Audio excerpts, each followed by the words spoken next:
Humanity's death came from above as alien ships ripped the atmosphere apart, siphoning away Earth's oxygen and leaving billions choking under the empty sky. Dr. Eliza Novak, an astrophysicist, identified the attackers as the ruthless Pandronians, a species intent on stealing Earth's air to save their own dying world. Novak brought her findings to U.S. Navy Admiral Jake Cox in the UN Security Council. Cox urged an immediate counterattack before the Pandronians could complete their genocidal harvesting operation. He revealed the existence of a secret fleet of dreadnoughts, bristling with reverse-engineered alien weaponry. As the world burned, the UN gave the order to launch the untested warships on a desperate mission to the Pandronian Empire. Cox took command of the flagship UES Titan, assembling an elite international crew of top pilots, Marines, engineers, and specialists. But before the Titan could embark, the Pandronians sent a chilling ultimatum. Supreme Commander Galen demanded humanity's surrender and servitude, or face annihilation. He punctuated the threat by flash vaporizing the island of Madagascar with an oxygen-fueled incineration beam, slaughtering millions in seconds. Now the Titan prepares to spearhead an assault against a technologically superior foe, even as Earth's remaining air bleeds away. Cox can only pray human bravery and guile will somehow overcome the pitiless alien monsters who have sentenced his entire species to an agonizing death. Failure is not an option. The Titan's engines ignite in a roar of plasma, propelling the Dreadnought and humanity's last hope to the stars on a voyage of vengeance or extinction. As the UES Titan hurtled through the swirling violet maelstrom of hyperspace, the ship's hull groaned under the immense stress of faster-than-light velocity. Inside the warship's armored command center, Admiral Jake Cox gripped the edge of the holotable, his heart made as he studied the flickering, three-dimensional schematic of Pandronian space. "Sit rep, people," Cox barked. "We're about to face the fight of our lives, and I need answers." Dr. Ava Patel, the Titan's chief engineer, stepped forward, her dark eyes gleaming with intensity. "Admiral, I've been analyzing the alien technology we recovered from the incursion over Saturn. I believe I've identified a vulnerability in their shield harmonics." Patel tapped a command into the holotable, zooming in on a pulsating red weak point in the simulation of a Pandronian cruiser. "If we modulate our dark energy cannons to a 15.7 exahertz frequency, we should be able to punch through their defenses without difficulty." Cox nodded curtly. "Make it happen, Doctor. I want those upgrades online before we engage the enemy." As Patel hurried off to begin the retrofits, Lieutenant Commander Ryushi Nakamura spoke up from the tactical station, his voice strained.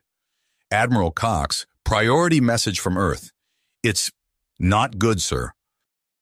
A sickening knot formed in Cox's gut as he met Nakamura's haunted gaze. "Show me." The holotable shimmered, replacing the Pandronian space map with the visage of UN Secretary-General Annika Sorensen. The Danish woman looked haggard, her blonde hair matted with sweat and grime. Behind her, the command bunker shuddered as muffled explosions echoed in the distance. "Admiral Cox," Sorensen said, her voice clipped with urgency, "a second wave of Pandronian harvester ships has descended upon Earth. They're stripping away our atmosphere at an accelerated rate. Current projections—" She swallowed hard. "Current projections show total oxygen depletion within 3 days. You have to stop them, Jake. You're our last hope." The transmission cut out, plunging the bridge into momentary darkness. Cox thumped his hand against the holotable, the metal denting under the force of his augmented strength. Around him, the faces of his crew reflected the same mix of fear, desperation, and steely determination. They all had loved ones back on Earth, families choking under the oppressive vacuum left by the Pandronian reavers. Cox straightened, forcibly unclenching his jaw. "You heard the Secretary General. We're out of time. This ends today, one way or another." He turned to his helmsman, Lieutenant Zhang Wei. "Bring us out of hyperspace, Lieutenant. It's time to introduce these alien bastards to humanity's wrath." Zhang nodded, his fingers flying over the crystalline control interfaces. The swirling tunnel of hyperspace on the screen shattered into star lines that rapidly compressed into distant pricks of light. And then directly ahead, the massed formations of the Pandronian battle fleet filled the screen, their ebon-hulled ships jam-packed with weapons. "They've been waiting for us," Cox growled. "Looks like our arrival wasn't as secret as we'd hoped." Nakamura looked up from his console, dread etched into his features. "Sir, I'm detecting energy spikes across the Pandronian fleet. They're powering up weapons." "Evasive maneuvers," Cox shouted. "All ships, break and attack. Concentrate fire on their—" His words dissolved into a grunt as the first salvo of enemy fire slammed into the Titan like the fist of an angry god. The Dreadnought shuddered, its refined nanocarbon armor smoking under the onslaught of ravening plasma pulses and waves of graviton force. The bridge lighting flickered and dimmed, damage reports cascading across the command displays. Cox held fast to the holotable as the deck bucked beneath his feet, watching grimly as the Titan's sister ships scattered, racing to flank the Pandronian fleet. Fiery orange beams lanced out from the human dreadnoughts, their upgraded cannons boring into the alien shields. Pandronian ships exploded into clouds of metal shrapnel and incandescent gas as the beams found their marks. The Titan plunged into the heart of the enemy formation, its guns hammering out a staccato rhythm of destruction. Pandronian cruisers crumpled and burned under the Dreadnought's fearsome onslaught, the engineering crew whooping over the comm channels as Patel's calibrations proved their worth. But the Pandronians were far from defenseless. Swarms of blade-edged attack drones spilled from launch bays on the larger ships, angling towards the human fleet on plumes of blue-shifted drive flame. The autonomous machines slammed into the Terran dreadnoughts, ripping and tearing at armor with monomolecular claws, as lasers and particle beams chewed away at the human vessel's shields. Cox watched the holographic tactical plot with a sinking heart as Terran ship icons began winking out, consumed by the ravenous tide of drones. They were killing Pandronians at a fearsome rate, but it wasn't enough. Not nearly enough. "New contact!" Nakamura suddenly shouted, his voice edged with fear. "Bearing 275 Mark 19. It's massive." Cox's eyes widened as a monstrous shape emerged from the roiling frenzy of the Pandronian fleet. It was a dreadnought, easily twice the size of the Titan, its hull encrusted with weapons emplacements. Scans showed racks of torpedo launchers, graviton beam projectors, and plasma cannons studding its surface, a symphony of destruction waiting to be unleashed. But it was the pulsing, ebony sphere nestled within the dreadnought's prow that drew Cox's attention and made his blood run cold. Realization crashed over him like a frigid wave. A black hole generator, one of the galaxy's ultimate weapons, something whispered of in dark rumors, but never before seen in battle. The Pandronian dreadnought, designated the Voracious, according to the SIGINT readouts, advanced ponderously towards the human fleet, shrugging off storms of missiles and blasts from the Terran's guns. The ebony sphere in its hull pulsed faster, eldritch light spilling from cracks in its containment housing as unimaginable energies built within. Cox felt a leaden weight settle in his stomach. The voracious target was obvious, Earth, and the battered remains of humanity's defenseless homeworld. If that black hole weapon fired, it would shred the planet's crust and core, along with any remaining human ships unlucky enough to be caught in its hungering maw. There was only one way to stop it, only one path forward that ended with humanity's survival. Cox locked eyes with Jiang, the helmsman's face set in grim lines of acceptance. "Ramming speed," Cox said hoarsely. "Put us on a collision course with that dreadnought." Jiang nodded, his hands steady on the controls. The Titan's engines roared to full military power, the inertial compensators straining to contain the crushing force of their acceleration. The mighty ship leapt forward, its reinforced prow aimed squarely at the looming bulk of the Voracious. But before the Titan could reach its target, the Pandronian cyber warfare suites reached out with tendrils of invasive code, slicing through the human dreadnought's firewalls like a nano-edged blade.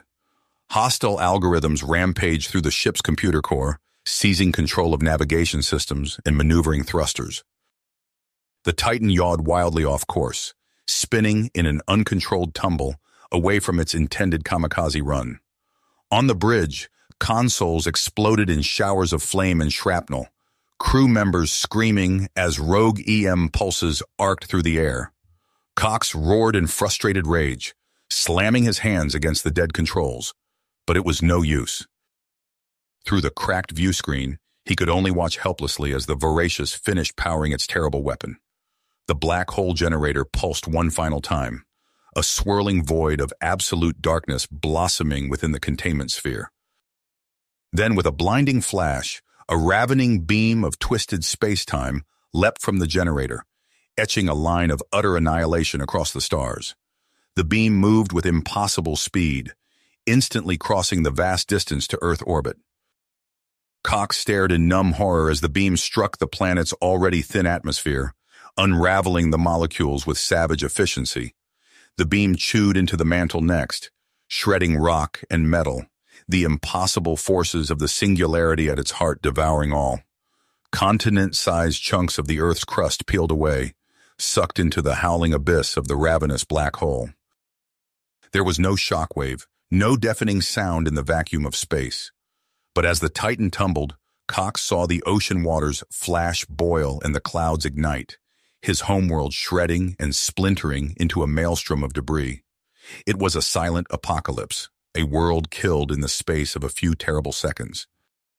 And with Earth's death came the inevitable end of humanity. The few remaining ships, thrown into chaos by the loss of their homeworld, fell quickly to the ravaging Pandronian fleet. Cox felt a numb emptiness overtake him, an echoing void where his rage and fear had once burned. It had all been for nothing in the end. Technology, bravery, the indomitable human spirit, none of it mattered in the face of a pitiless universe intent on humanity's destruction. The Titan drifted helplessly, her engines torn to shreds, her weapons depleted, her hull shattered. It was only a matter of time before the Pandronians finished them off. But as Cox stared out at the roiling debris field that had once been Earth, he felt a tiny, defiant ember kindle deep within him. It grew slowly at first, but with increasing intensity, until Cox felt his grief and despair transmute into something else, something harder than nanocarbon and more resilient than collapsed matter, something unbreakable. He would have vengeance, even if it took him 1,000 lifetimes, even if he had to build a new human race from the shattered remnants of the old. The Pandronians would pay for what they'd done. Cox would make sure of it. The war wasn't over. The fight was just beginning, and one way or another, Jake Cox would see humanity's banner raised over the ashes of Pandros, or he would die trying. As Cox's mind reeled with thoughts of vengeance, a blinding flash erupted behind the Voracious. The massive Pandronian Dreadnoughts shuddered, its hull breaching in a dozen places as internal explosions tore through its vital systems. The pulsing black sphere at its heart flickered and died, the contained singularity collapsing in on itself with a silent implosion. "What the hell?" Nakamura gasped, his fingers flying over his console. "Sir, I'm detecting a small craft. It just decloaked behind the enemy dreadnought." Cox squinted at the tactical display, his heart skipping a beat as he recognized the sleek lines of the starfighter that had appeared seemingly from nowhere. That's impossible. The comm system crackled to life, a familiar voice filling the bridge. "Hey, old man, looks like you could use a hand."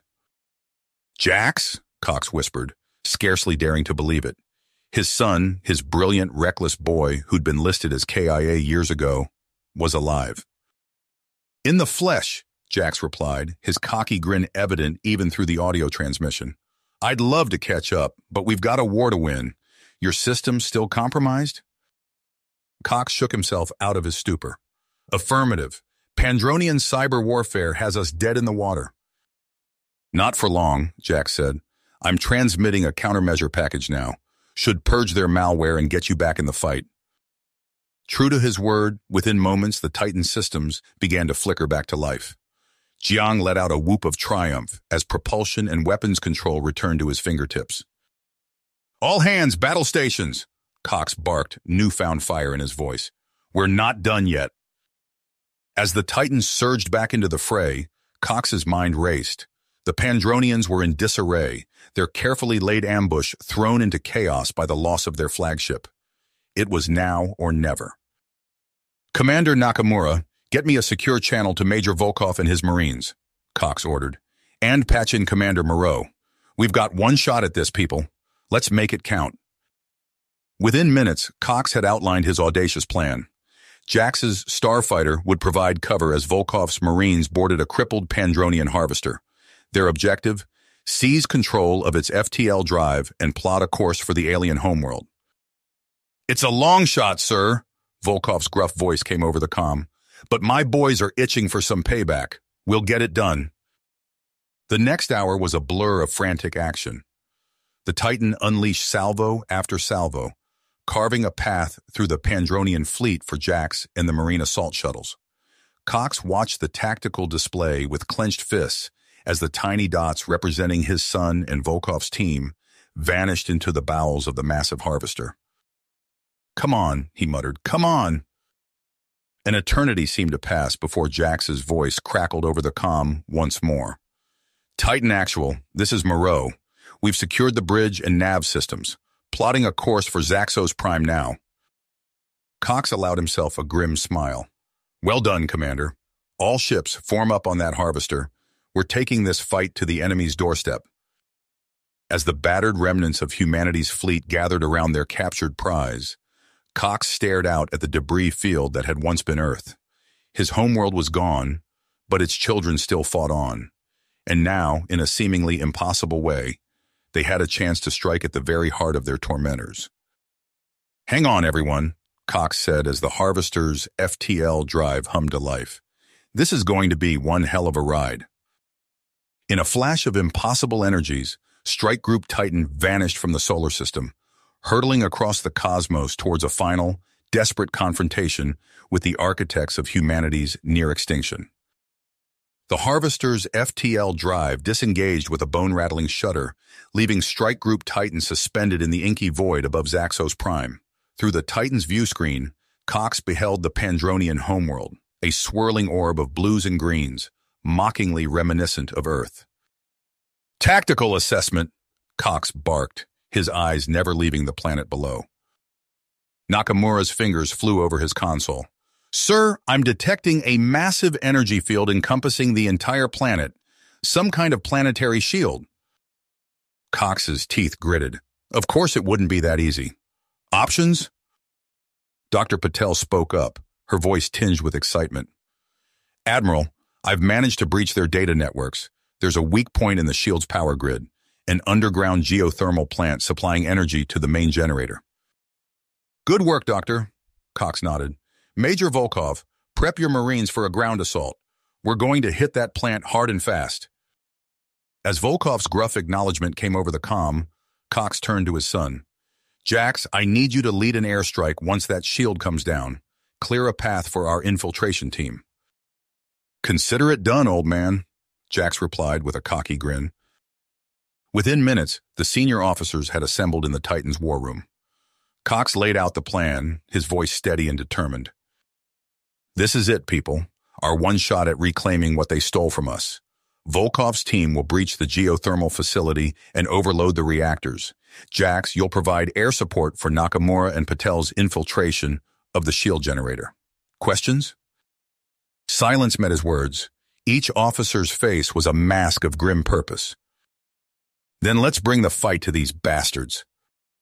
The next hours passed in a blur of frenzied activity. Drop pods streaked through Zaxos Prime's atmosphere, carrying Volkov's Marines to their target.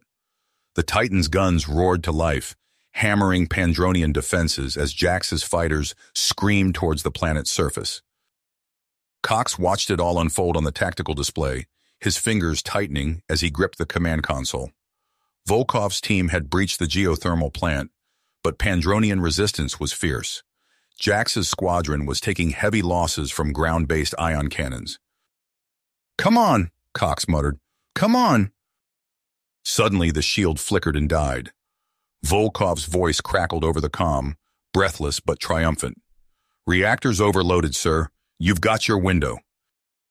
"All units, push forward," Cox ordered. "Jax, clear that landing zone." The air battle intensified as Jax's remaining fighters strafed the palace defenses. Transport shuttles carrying Nakamura and Patel's strike teams screamed towards the surface, weaving through a storm of anti-aircraft fire. But as the shuttles touched down, Pandronian reinforcements swarmed from the palace. The human strike force found itself separated, forced to fight a brutal room-by-room battle towards the shield generator's control center. Cox could only listen in mounting frustration as the desperate struggle unfolded.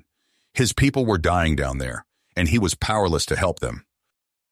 Then a new voice cut through the chaos, cold, imperious, dripping with contempt. "I must commend you on your tenacity, humans," the voice sneered, "but your pathetic assault ends here." Cox's blood ran cold. He knew that voice. "Supreme Commander Galen." The Pandronian leader's laughter rang out over the comm. "Did you truly think you could challenge us here, in the heart of our empire? Your people will die screaming, Admiral Cox, and I will savor every moment of it." As if to punctuate Galen's words, an explosion rocked the comms. Nakamura's pained voice cut through the static. "Sir, we've reached the control room, but Galen's here with some kind of elite guard. We're pinned down." Cox's mind raced. Everything hinged on shutting down that shield generator. He opened his mouth to issue new orders, but before he could speak, the situation on the ground changed yet again. Nakamura's voice crackled over the comm once more, strained but determined. "Admiral, we've breached the inner sanctum. Galen is cornered." Cox's grip tightened on the command console. "End this, Lieutenant." The next few minutes stretched into an eternity as the sounds of furious combat echoed through the bridge.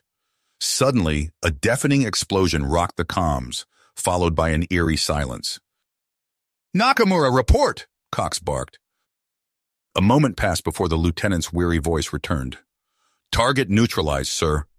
Galen is down. The shield generator is ours." A collective exhale swept through the bridge. They'd done it. Despite the challenges, they'd struck at the very heart of the Pandronian Empire. But victory, as it turned out, was a bitter thing. In the days that followed, the true cost of their assault became painfully clear. As the surviving human forces regrouped aboard the Titan and other dreadnoughts, Cox found himself staring at the hard-won cargo of reclaimed oxygen with a leaden weight in his chest. The physical toll was staggering. Over 80% of the original dreadnought fleet lay scattered in burning wreckage across Zaxxos Prime's surface. Major Volkov's Marines, once an unstoppable force, now moved like ghosts through the Titan's corridors, tending to their wounded with hollow eyes. But it was the personal losses that cut deepest. Cox's gaze settled on the twisted, charred remnants of a starfighter helmet, retrieved from the ruins of the palace defenses. Jax's helmet, his son, returned from the dead only to be lost again in humanity's bold strategy for survival. Cox's fingers traced the scorched metal, his mind drifting to their bitter falling out years ago. The harsh words, the ultimatum, his own son, exiled by his hand.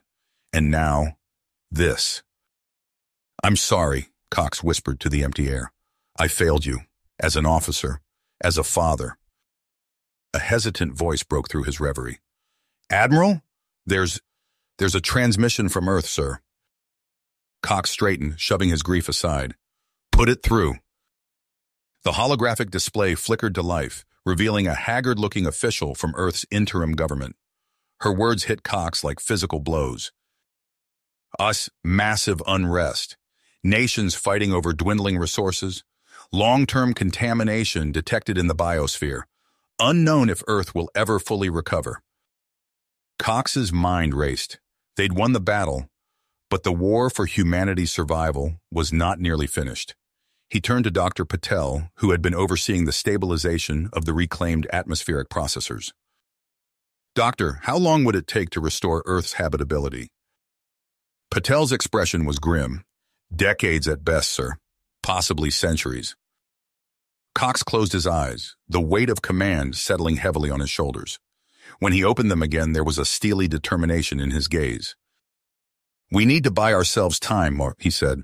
"Set a course for Mars. We're going to terraform it as an interim colony." The announcement sent shockwaves through the fleet. Heated debates erupted across every ship.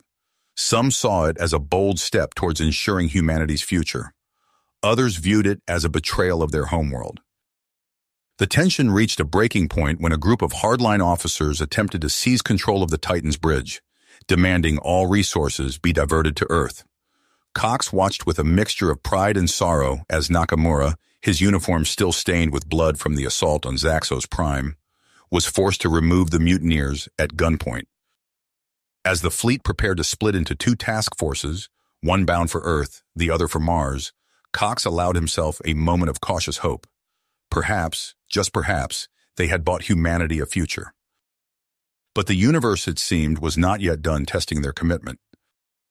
The proximity alarms blared to life, startling the weary bridge crew. Nakamura's fingers flew across his console, his face paling. "Multiple contacts, sir. Pendronian signatures, but they're attacking indiscriminately. Our ships, their own." Before Cox could respond, space itself seemed to tear open. A volley of antimatter missiles screamed towards the human fleet, their coruscating energy trails searing after images across the view screens. "Evasive action!" Cox roared, but it was too late. 3 dreadnoughts vanished in silent, apocalyptic flares of light before they could even raise their shields. The Titan shuddered violently as near misses tore into her hull plating. "Direct hit to engineering," Nakamura shouted over the cacophony of alarms. "FTL drive is offline. Weapon systems not responding." Cox's mind raced. They were sitting ducks, and their attacker was closing in for the kill. His gaze fell on the cargo manifest displayed on a nearby screen, an insane idea taking shape. "Dr. Patel," he said, his voice unnaturally calm, "jettison all atmospheric processors. Now." Patel's eyes widened in shock. "Sir, that's our entire payload of reclaimed oxygen." "Do it!" The next few moments were a blur of frantic activity. Emergency klaxons wailed as the Titan's ruptured cargo holds disgorged their precious contents into the void. The inert gas expanded rapidly, forming a massive, shimmering cloud.